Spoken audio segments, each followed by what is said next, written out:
কয়দিন ধরে এক নাগাড়ে এইভাবেই বৃষ্টি হচ্ছে। এদিকে ঘরে দুটো চালও নেই যে সেদ্ধ করে খাবো। এমনভাবে চলতে থাকলে তো বন্যা হয়ে যাবে। কি হয়েছে গিন্নি, কি এত বিড়বিড় করছো? যেভাবে বৃষ্টি শুরু হয়েছে, এমন হলে তুমি মাছ ধরতে বেরোবে কি করে গো? আর মাছ না ধরা হলে সংসার চলবে কি করে? ঘরে যে কিচ্ছুটি নেই। আরে আমিও তো সেটাই ভাবছি গিন্নি। এভাবে বর্ষা বাদলা চলতে থাকলে তো না খেয়ে মরতে হবে আমাদের সবাইকে। কাল বিল থেকে দুটো কলমি লতা তুলে এনেছিলাম। কাল কিছুটা রান্না করেছি আর আজকের জন্য রেখেছি, কিন্তু ঘরে যে কোনো চাল নেই যে রান্না করব। আশেপাশে দুই এক বাড়িতে গিয়ে একটু খোঁজ নিয়ে দেখো। আজকে আকাশটা মেঘলা হয়ে আছে, কিন্তু বৃষ্টি শুরু হয়নি এখনো। এর মধ্যে নদীতে গিয়ে জাল ফেলে দেখি মাছ পাওয়া যায় কিনা। আশেপাশে আর কার বাড়িতে যাব? সবারই তো একই অবস্থা। বৃষ্টির চোটে কেউ তো এই কয়দিন ঘর থেকে বের হতে পারেনি। তাহলে তুমি দুটো গমের আটার রুটি বানাও গিন্নি। আজকের রাতটা না হয় আমরা আটার রুটি আর কলমি ডাঁটা সেদ্ধ খেয়েই থাকবো। সে না হয় করলাম, কিন্তু যেভাবে বৃষ্টি শুরু হয়েছে, বানের জল ভেসে আসা শুরু হলে তো বন্যা হয়ে যাবে গো। তখনকার জন্যে ঘরে তো কিছু শুকনো খাবার মজুদ রাখতে হবে। সেটাও তো আমিও বুঝতে পারছি। এভাবে চলতে থাকলে তো বন্যা হয়ে গেলে না খেয়ে মরবে। আমাকে আমার জালটা এনে দাও তো দেখি। আকাশ ভালো থাকতে থাকতে মাছ ধরতে বেরিয়ে পড়ি। ঘরে শুকনো মুড়ি আছে, দুটো চিবিয়ে যাও, না হলে পরে আবার খিদে লাগবে। না না, এখন আর কিছু খাবো না। দেখি কয়টা মাছ পেলে বাজারে নিয়ে বিক্রি করব। ওই টাকায় চাল আর কিছু সবজি নিয়ে আসা যায় কিনা দেখি। রান্নাঘরে দেখো, একটা ব্যাগের ভিতরে জাল রাখা আছে। সেখান থেকে জাল আর মাছ রাখার পাত্রটা নিয়ে যাও। ঠিক আছে, আমি তবে বের হলাম গিন্নি। সাবধানে যেও।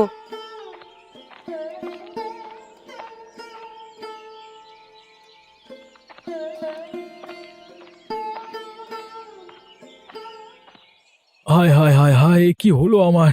জমিতে যে জল জমতে শুরু করেছে। কিছুদিন হলো কেবল ধান তুলেছি, এখন জল জমলে যে আর গাছগুলো বাঁচবে না, সব জলের নিচে পচবে।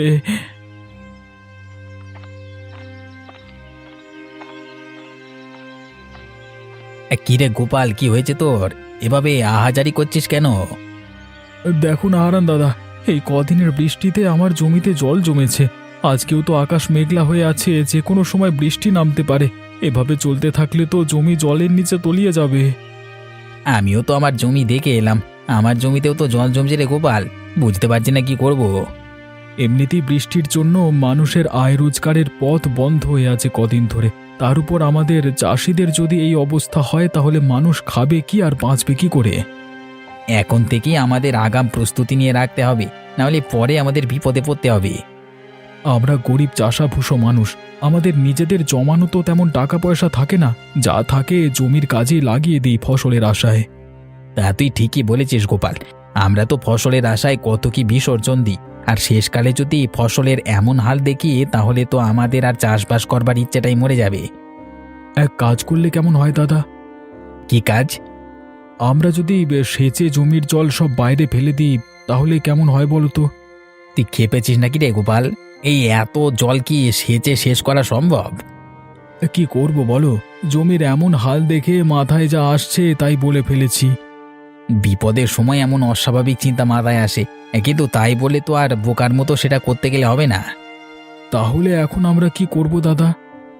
কি আর করব, আকাশ পানে চেয়ে থাকা ছাড়া কোনো উপায় নেই। আকাশে রোদ উঠলে এই জল শুকিয়ে যাবে, তখন আবার ফসল বোনা যাবে যদি এগুলো নষ্ট হয় তো। আবার ফসল বুনবার মতো সামর্থ্য এখন আমার নেই দাদা। আর তাছাড়া আকাশের যা হাবভাব দেখছি, তাতে করে মনে হয় না এই বৃষ্টি এত সহজে যাবে। সে পরে দেখা যাবে, এখন এখানে বিলাপ করে লাভ নেই। চল বাড়ির দিকে যাই আমরা।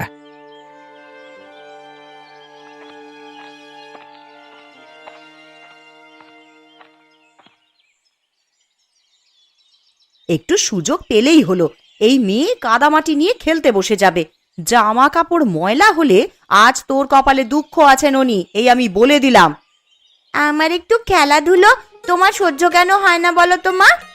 তোর খেলাধুলো আমার সহ্য হবে কি করে? খেলা করতে গেলেই তো জামা কাপড়ে কাদামাটি মাখিয়ে আসিস। এই বৃষ্টি বাদলার দিনে আমি জামা কাপড় শুকাতে দেবো কোথায়? পর পর এত দিন বৃষ্টিতে আমি দুদণ্ড বাইরে বেরোতে পারিনি, আর কতক্ষণ আমাকে ঘরবন্দি হয়ে থাকতে বলছো তুমি? এই মেয়ের চোপা দিন দিন বেড়েই চলেছে। দিন দিন বড় হচ্ছিস আর আদব কায়দা সব ভুলতে বসেছিস দেখছি। মা, ও মা, আমার না খুব খিদে পেয়েছে, আমাকে কিছু খেতে দাও না মা। একটু আগেই না গুড়মুড়ি খেয়ে খেলতে বসলি, এখনই তোর খিদে পেয়ে গেল? অভাবের স্বভাব নষ্ট, কথাটা তো সত্যিই দেখছি। পেটের খিদে কি আর অভাব মানে বলো? আমার যে একটু বাদে বাদেই খিদে পায় মা।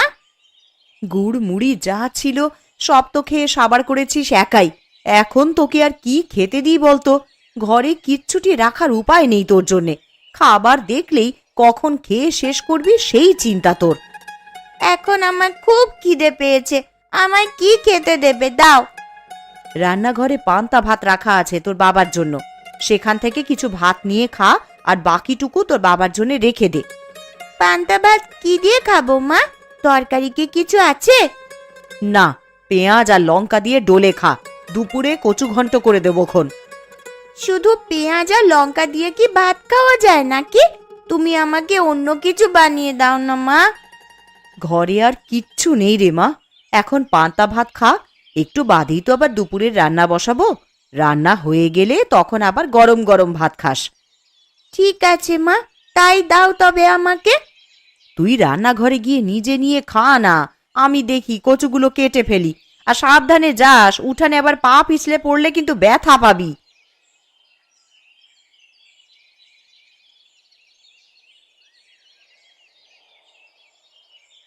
লোকটাকে সেই কখন থেকে খেতে ডেকে এসেছি, এখনো আসার নাম নেই। আর এদিকে যে খাবারগুলো সব ঠান্ডা হয়ে যাচ্ছে। কই গো, সকালের খাবার খাওয়া লাগবে না নাকি তোমার? একটু খাজনার কাগজপত্র নিয়ে বসেছিলাম কিন্নে, ভেবেছিলাম হাতের কাজটা শেষ করে তবে খাবো। তা তোমার জ্বালায় কি আর হলো? আবার ঠান্ডা হলে তো আবার বলবে ঠান্ডা খাবার খাবো না। তোমাকে নিয়ে আমার হয়েছে যত জ্বালা। আমার কাজ না মিটিয়ে সেখান থেকে উঠতে ভালো লাগে না। আরে জানোই তো টাকা পয়সার হিসাব কিতাব। হয়েছে, খাবারের সময় খাওয়া আর কাজের সময় কাজ। এত টাকা টাকা করছো, মরে গেলে এই টাকা খাবে কে শুনি? আমার টাকা আমি খেয়েই মরবো, কাউকে আমার টাকার ভাগ দেব না আমি। হয়েছে বাপু, হয়েছে। তোমার ওই কালোবাজারি টাকা নেওয়ার ইচ্ছে আমার নেই। দুবেলা দুমুঠো ভাত খাই, সেটাই আমার হজম হতে চায় না। আরে মনে রেখো, এই কালো টাকা দিয়ে কিন্তু সব আরামায়েশের জীবন পেয়েছো গিন্নি। গাঁয়ের মানুষদের রক্তচোষা টাকাতে আমার আরামায়েশ ভালো লাগে না। তুমি ভালো করেই জানো যে আমি বিলাসিতা পছন্দ করি না। আর হতভাগাদের থেকে মেরে আনা টাকা তো আমাকে আয়েশ দিতে পারে না। খেতে এসে তোমার নীতি কথা শুনি তো পেট ভরে যায় গিন্নি। এতই যখন মায়া হয় তখন যাও না, একটা ধর্মশালা খুলে বসো। সেটা পারলে তো ভালোই হতো। জীবনে তোমার সাথে থেকে যে পাপ কামিয়েছি তার বদলে কিছুটা পুণ্য যদি পেতাম। আমায় কি খেতে দেবে না নাকি নাকি এভাবে খোঁচা মেরে কথা শোনাতে থাকবে? তাহলে আমাকে ডাকবার কি দরকার ছিল শুনি? দিচ্ছি, খাবার খেতেই তো ডেকে এনেছি, তা তুমি তো শুরু করলে।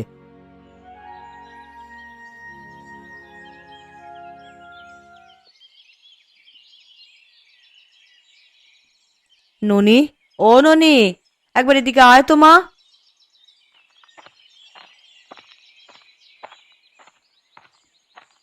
কি হয়েছে মা, আমায় ডাকছো কেন? কচুর ডাঁটার ঘন্ট করব, কিন্তু এখন লবণ জলে ভিজিয়ে দেখি কচুগুলো কমে গেছে অনেকটাই। এইটুকুতে সবার তো খাওয়া হবে না রে। তা এখন আমায় কি করতে হবে সেটা বলো। তুই ঘরের পেছনে গিয়ে কটা কচুর ডাঁটা তুলে আন দেখি মা। ওরে বাবা, আমি পারবো না ঘরের পেছন থেকে কচু আনতে যেতে।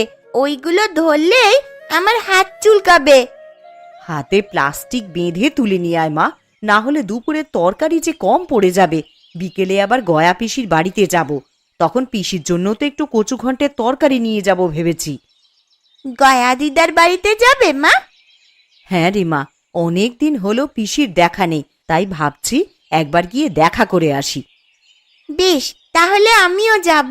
আমি এক্ষুনি কচুর ডাঁটা তুলে আনছি মা।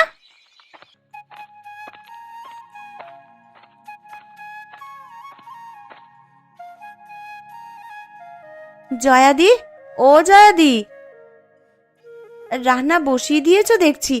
আমার তো এখনো কিচ্ছু করা হলো না গো। আরে কমলা যে, আয় বস এখানে।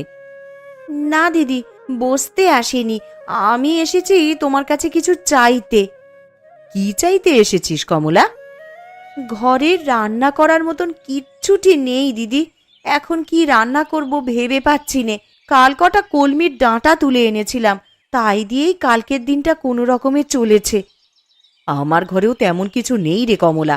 এই দেখ না, ননিকে ঘরের পেছনের জমি থেকে কটা কচুর ডাঁটা তুলে আনতে বলেছি।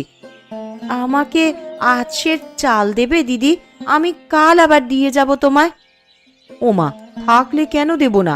ওইখানে চালের মটকা থেকে চাল নিয়ে যা তুই। উনি রাতের চাল নিয়ে এলেই আমি কাল সকালেই চাল ফিরিয়ে দিয়ে যাব তোমায়। সেসব নিয়ে তোকে ভাবতে হবে না, এখন চাল নিয়ে গিয়ে রান্না বসা যা, না হলে ঠাকুরপো বাড়ি এলে কি খেতে দিবি? ঠিক আছে দিদি।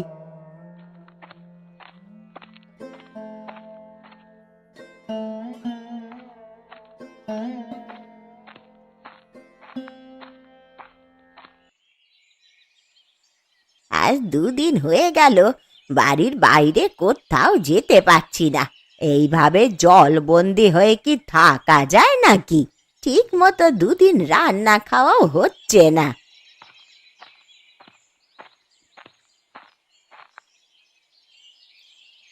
এ কি গো পিসি, তোমার বাড়িতে যে বানের জল উঠেছে, সারা উঠোন তো জলে ভরে গেছে গো। এই জন্যই বুঝি দিদার দেখা নেই আজ কদিন ধরে। ওরে, তোরা আস্তে আস্তে আয় এদিকে, দেখে শুনে পা ফেলিস, আবার উঠানে পা পিছলে জলে পড়ে যাস নে তোরা। তা এইভাবে জলবন্দি হয়ে আছো, আমাদের একটা খবর দিলেও তো পারতে পিসি। খবর দেব কি করে লছুরি?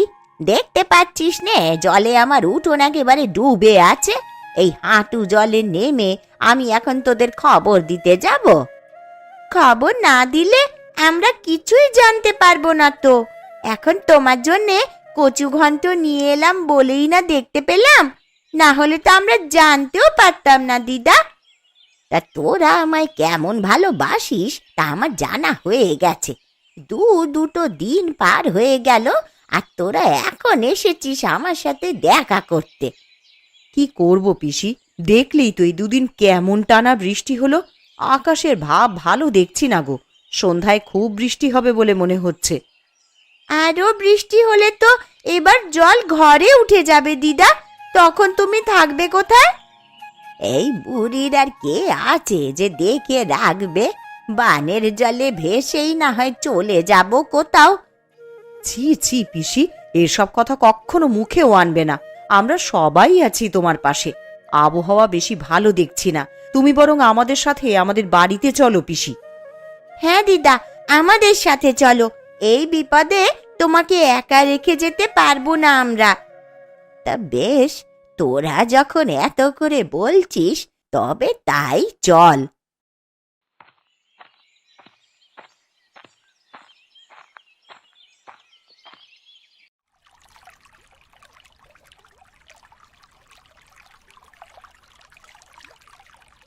ভাগ্যিস কিছু শুকনো খাবার এনেছিলে, না হলে তো আমাদের দুর্ভোগের শেষ ছিল না।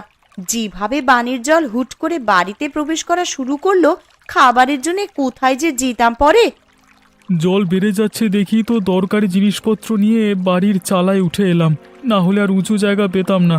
কলা গাছের ভেলা বানিয়ে রেখেছি, যে কোনো দরকার হলে এই ভেলায় ভেসে বেরোনো যায়। কিন্তু যেইভাবে চারপাশে বানের জল বাড়ছে, আমার যে বড্ড ভয় হচ্ছে গো।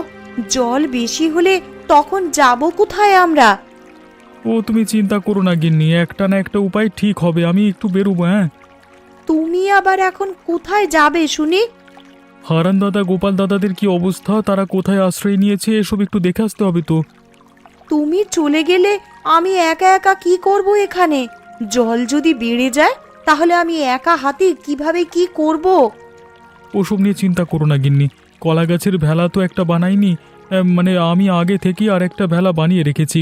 কোনো বিপদের আভাস পেলে জিনিসপত্র নিয়ে ভেলায় চড়ে বসবে। হ্যাঁ, না বাবা, আমার একার এত সাহস হবে বলে মনে হচ্ছে না। হবে গিন্নি হবে, বিপদে পড়লে মানুষ সব করতে পারে। ভাবছি সবাইকে নিয়ে মোড়লের বাড়ি যাব কিছু সাহায্যের জন্য, আর সাথে করে জালটা নিয়ে যাব। বানের জলে ভাসা কোনো বড় মাছ পেলে ধরবো। মানুষ বাঁচবে কি করে তাই ভেবেই মাথা খারাপ হয়ে যাচ্ছে, আর তুমি কিনা বানে ভাসা মাছ ধরবে? হ্যাঁ গো হ্যাঁ গিন্নি, যদি ভালো মাছ পাই তবে আমরা সবাই মিলে সেটা তো খেতে পারবো। কারোর কাছেই যে খাবার জিনিস তেমন কিছু নেই। তা তুমি ঠিকই বলেছ, এই সময় তো নদী নালা সব ডুবেছে, বড় বড় মাছ এখন বানে ভেসে আসবে। আমি জালটা নিয়ে একটু ঢু মেরে আসি, আর দেখে আসি সবার কি অবস্থা।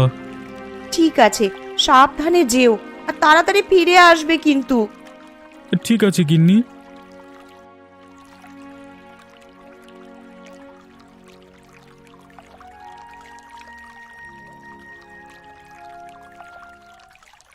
একদিনের মধ্যেই কত জল উঠে গেছে। এইভাবে বানের জল আসতে থাকলে তো সারা গ্রাম জলের নিচে চলে যাবে। আরে ওসব নিয়ে তুমি চিন্তা করো না গিন্নি, সারা গ্রাম জলের নিচে তলিয়ে গেলেও আমাদের বাড়িটা উঁচু আছে, আমরা এখানে নিরাপদে থাকতে পারবো।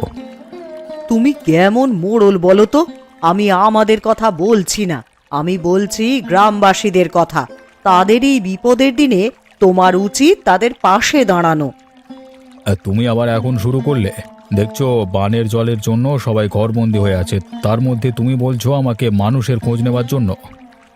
সব সময় নিজেরটাই বুঝলে তুমি। তোমাকে যে কে মোড়ল বানিয়েছিল? আমাকে গ্রামের লোকেরাই মোড়ল বানিয়েছিল, কিন্তু আমার ভালো তো তোমার হজম হবে না।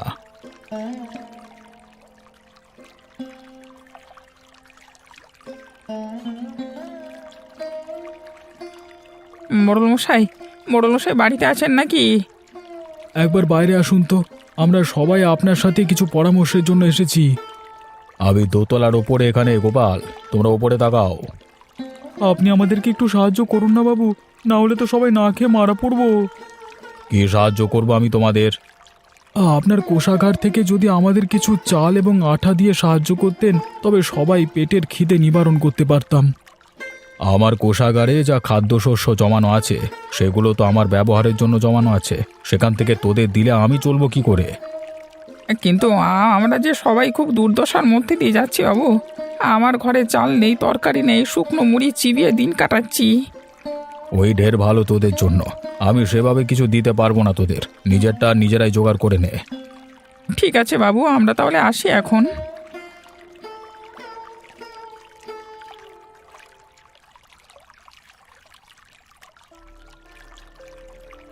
ও মা, দেখো ওই দেখো, কত বড় একটা মাছ দেখা যাচ্ছে বানের জলে।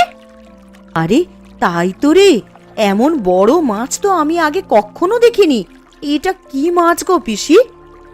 দেখে তো মনে হচ্ছে বিশাল একটা কাতলা মাছ হবে এটা। ওই তো বাবারা সবাই চলে এসেছে।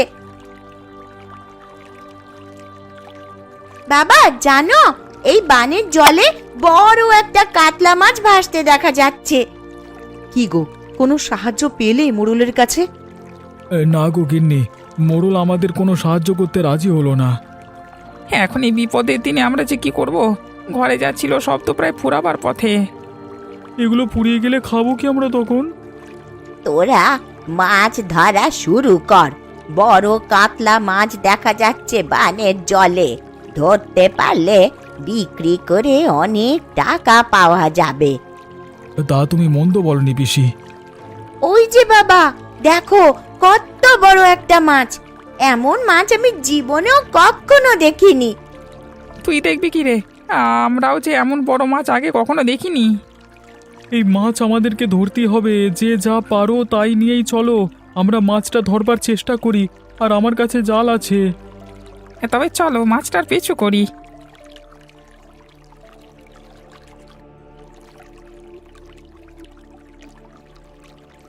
কিরে, তোরা সবাই মাছ ধরবার সরঞ্জাম নিয়ে কোথায় চলেছিস? আগে মোড়ল মশাই, বানের জলে এক বড় কাতলা মাছ ভেসে উঠেছে একটু পর পর। তাই আমরা সবাই সেটা ধরতে বেরিয়েছি। ওই তো মাছটা আবার ভেসে উঠেছে। আরে সত্যি তো, মাছটা যে অনেক বড় দেখছি। আমি এর আগে এমন বড় মাছ কখনো দেখিনি গো। কুবে তুই জাল ফেল, আমরা বল্লম ছুঁড়ে মারি, দেখি কোনোভাবে মাছটাকে ধরা যায় কিনা। ধরা যাবে মানে? এক্ষুনি ধরে ফেলবো, আমি এই জাল ফেললাম।